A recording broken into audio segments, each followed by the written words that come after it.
تمام. بيقول ايه في حديث وفي حاجات يعني فيما معناه ان العبد لما بيقول لك ان يعني انا البعيد بناديه والقريب بقول له انت رايح فين، فان تابوا الي فانا حبيبهم، وان لم يتوبوا الي فانا طبيبهم، ابتليهم بالمصائب لاطهرهم. فربنا عز وجل دايما له حكمة. هو شايف ان انت الطريق اللي انت كنت ماشي فيه كتير جدا بيسألني انا ليه بفشل، انا ليه الطريق اللي انا كنت ماشي فيه ده.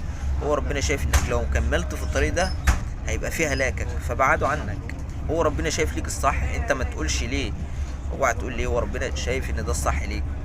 مثلا ناس كتير اغنياء طب ما هو انت لو ربنا عز وجل برضو انا قلتها في الحلقه اللي فاتت، ولو بسط الله الرزق لعباده في الارض لبغوا ولكن ينزل الرزق بقدر على